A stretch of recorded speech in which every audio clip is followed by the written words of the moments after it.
is the time to talk about victories. The occupation is killing our brothers and sisters in Gaza. They are doing genocide. They are trying to force people to leave their homes outside Gaza. The situation in Gaza is really horrible. We all know that. We try to make it known to everybody.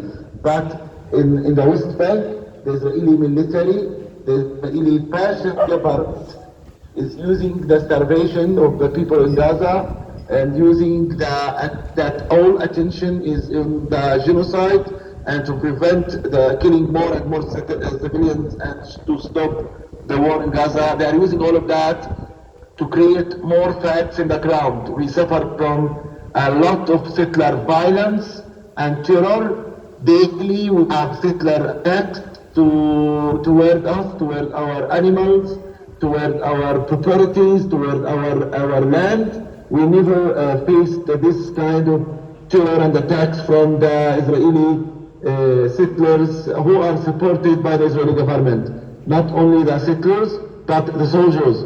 The soldiers they are acting as militia. They are not acting the military anymore. West Bank is almost closed completely, more than 1,000 checkpoints in West Bank. So to travel from one city to another is almost impossible. To travel from one village to another is almost impossible.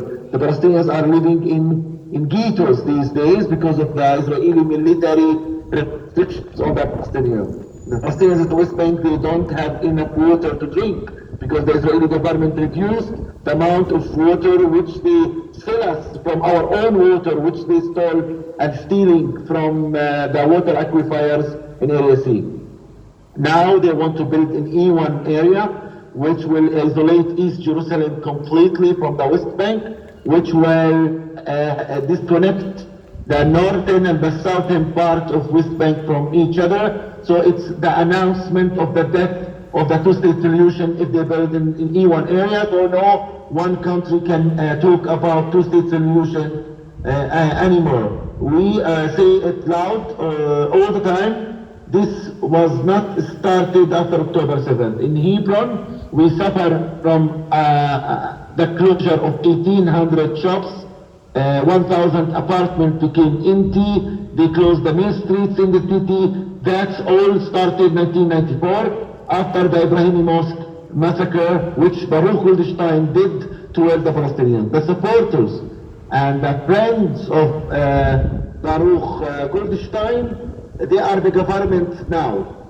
They are Tamar Bitler and other Kahanists, which they were announced as terrorists in the past. They are in the Israeli government now. They are the ones who are leading the war on our brothers and sisters in Gaza, and they are the ones who are leading the unannounced war on the West Bank and the people in the West Bank. Israel is creating more facts in the ground.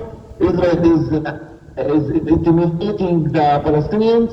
Israel is making our life harder and harder to create more facts in the ground that we don't stay and remain. In spite of this aggression and violence and terror and attacks toward us in the West Bank, we are remaining strong and firm against the military, against the apartheid, against this Israeli fascist government. Promise you that we will not give up, we will not leave our land, we will not become refugees, and we will protect our identity. But we want you to continue doing what are you doing. We want you to keep shouting loud. We want you to be our voice. We want you to be our narrative and continue to do your great work, your great, amazing, creative actions to make occupation, to make apartheid costly. We are winning more and more every day with the narrative war. More Israeli leaders will be, I hope, arrested by the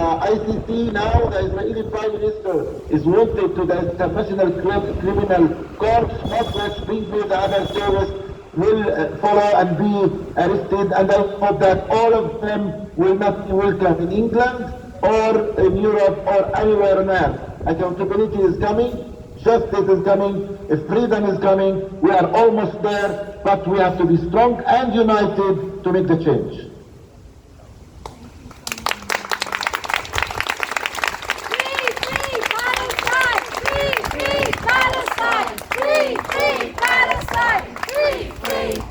Palestine! Free! Free! Palestine!